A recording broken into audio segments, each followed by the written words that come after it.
Hallelujah. God bless you, people of God. Welcome back to my channel. I'm Pastor Grace Donald, and this is Gospel Movie Review. Still on the Abattoir series, we are on episode 13 of season 5.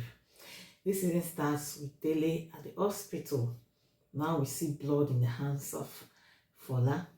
And we know that something terrible has definitely happened to Dele. Okay, the father comes in and we see that he's in coma. At least there's hope. He's in coma. He has been badly injured by the gunshots from hyena, and now we don't know his fate yet. But we know that with God all things are possible. And then we see Fola suddenly taking over. See, the person that they didn't want to listen to, the person, nobody is too young to give godly counsel, and nobody is too old to take godly counsel. Remember, Martin said this in one of the episodes also. And now this young convert, who everybody thought didn't have insight, didn't have spiritual insight, he's not the one speaking up. Dele's father wants to know why Dele was in the front seat, and he looks at them because he did not want them about that front seat. He did not tell them that it's somebody that who have insights about danger coming that should be in the front. But then Nicholas was fast to defend and say, "Are you not saying you have more insight than our president?" Now this same Nicholas, who was rebuking the devil, where Fola was advising them, he's not the one saying yes sir at every suggestion that Fola is making now. Because now Fola thinks that if we call upon the name of the Lord, he will do mighty things for us, including bringing Dele back to us.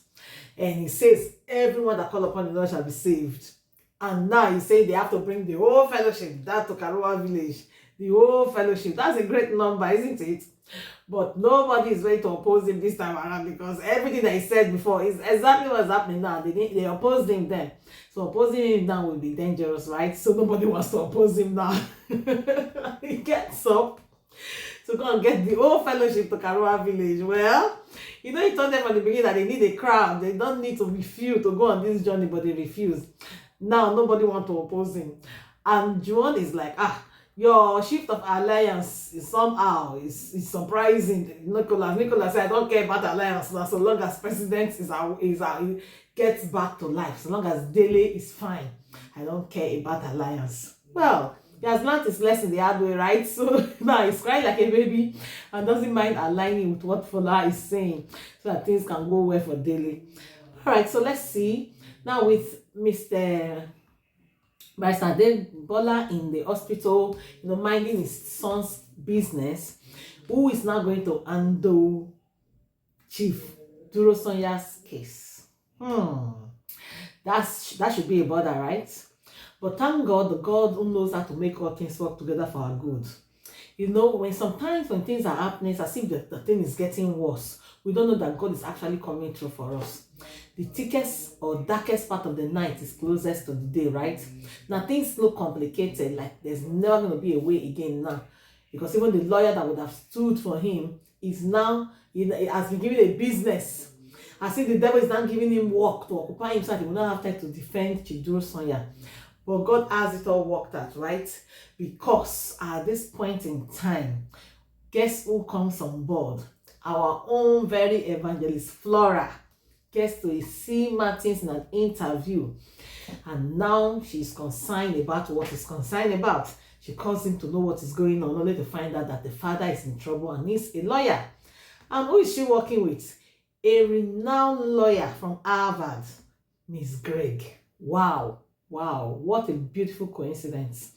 This is how God works for us. See, the past relationship is coming to speak well for him now. And Flora offers to help.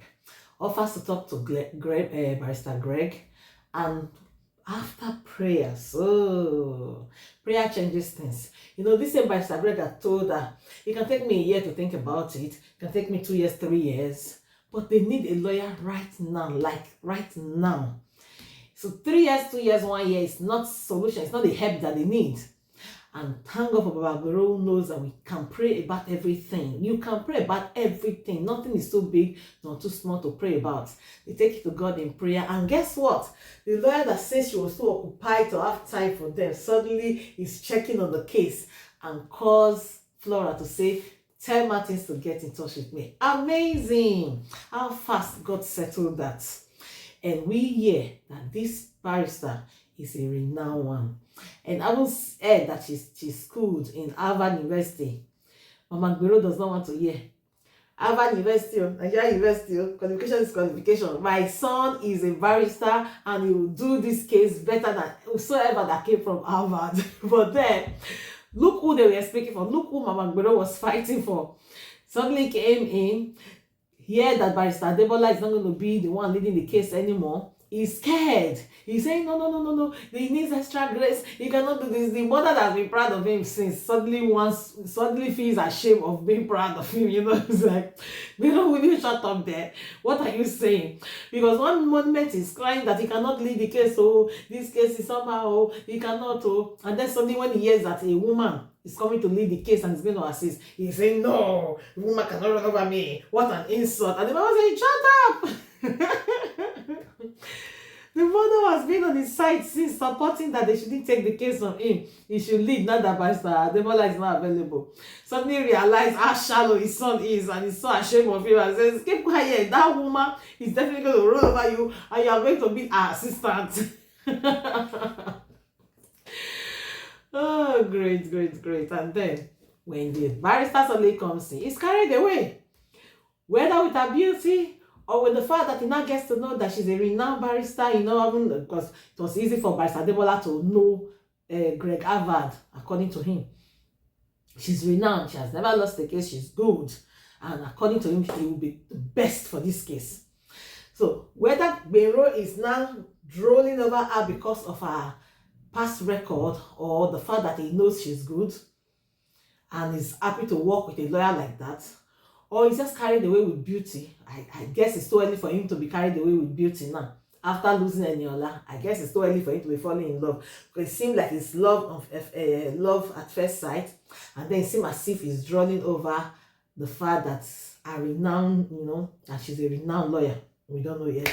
We'll soon know whether it is love or it is just, respect and awe to work with an amazing lawyer like Barrister Greg.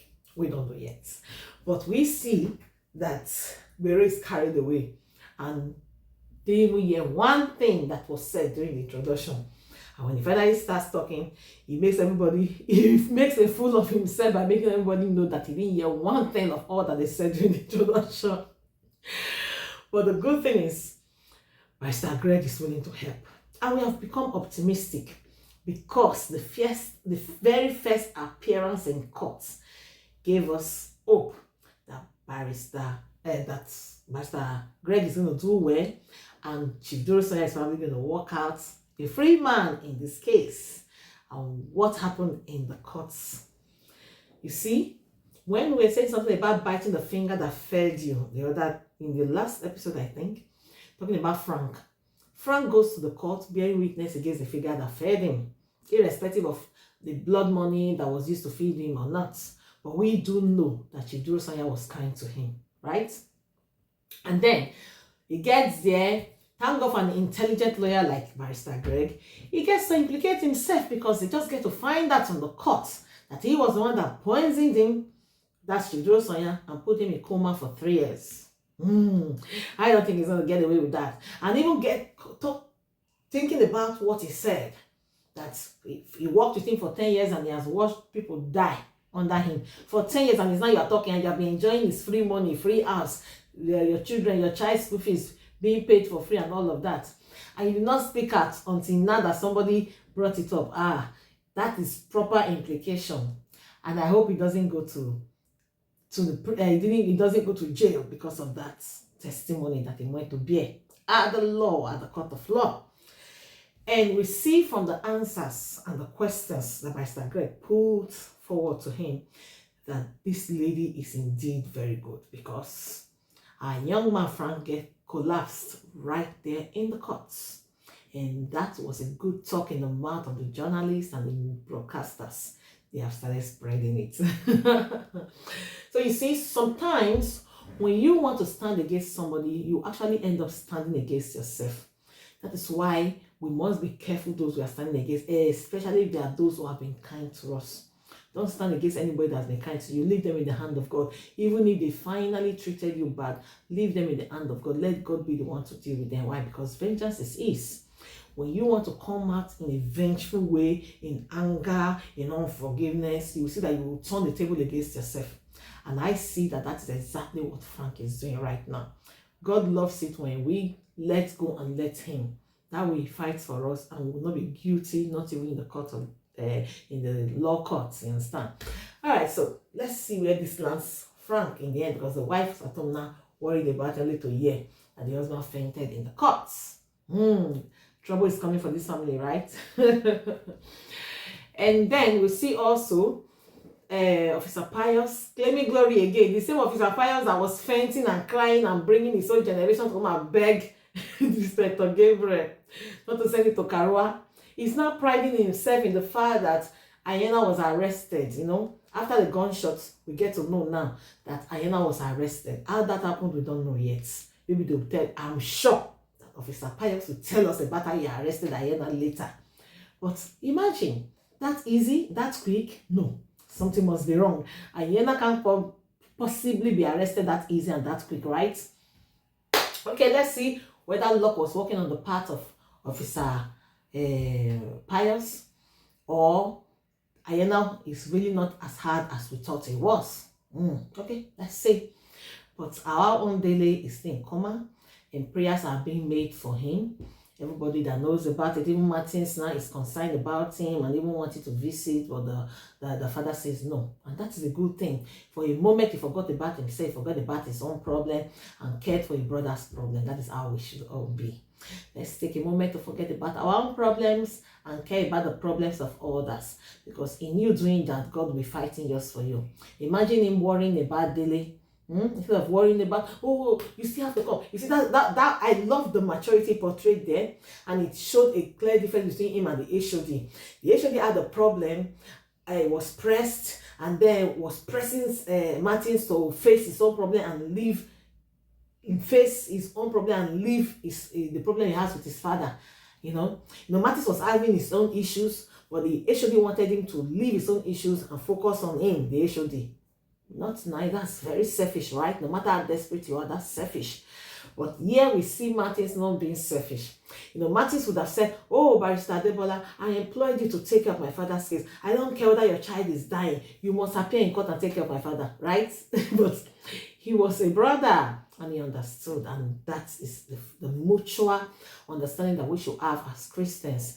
Bearing one another's burden, feeling for others, in spite of what you are going through. Some people, they feel, oh, me, I have problems too, so I don't need to worry about that person there. I have enough problem to worry about myself. No. In spite of yours, lay yours down and bear another's burden. He wanted to visit. That is love. He wanted to visit at that crucial time, knowing fully well that man is going through a lot. He forgot his own problem, his own father's case for a moment, and see what happened when he forgot about it. God himself took it up by bringing in Barrister Greg. When we forget about our problems to care about the flock of Christ, to care about the people of God, to care about the Lord and his assignment and his work, you will see that the Lord will take over yours. God's business is the primary business. It should have the first priority in our lives. Caring for others, bearing each other's burden is a very important thing for us as believers. It's a way of making your own problems go away. Caring for other people's problems. And God did that for Martins, bringing in Barrister Greg, in spite of the loss of hope over Barrister Adebola not being disposed to take the case in the courts. All right, so now we see him praying for his son and praying for him to come back to life. And then suddenly, we don't know what happened. But this better not be that Dele died. Because for a moment, Barrister Adebola listened to his breathing and then signed with chalk as if Dele is gone. Dele should not die. We know he made a wrong move of not preparing. You know, when you don't, powerful preparation prevents poor performance. But when you don't plan, you are planning to fail. That's what Bishop will always say. Bishop Oyedepo will always say, when you don't plan, you are planning to fail. So they didn't plan for that their outreach, they plan to fail indirectly. But we know that God is merciful, right? So let's see if the voice of everybody that Fola is going to bring from the university, heaven will hear that voice and see, like heaven heard the voice of the people that was crying about the death of Dorcas. They were showing the clothes. Look at what Dorcas made for me. Oh, Dorcas cannot go now. She's such a loving woman. This, that. And Peter heard that, and no, she knew that this woman is still relevant and got her up by prayers. Heaven heard that and answered. So let's see if heaven will also hear the prayer of the saints over Dele and bring him back home. All things are possible, right? Yeah, even if he died at that moment, which we think is what happened, we don't know yet. That's where this episode ended. Until the next episode, we're not sure whether Dele actually died. But do you really want him to die? Nobody wants to die. Even my children doesn't want Dele to die. So I still don't want him to die. So let's see if the prayer of the saints will bring him back, if actually he died in this episode. So we're going to stop here today. And we'll see you in the very last episode of this season.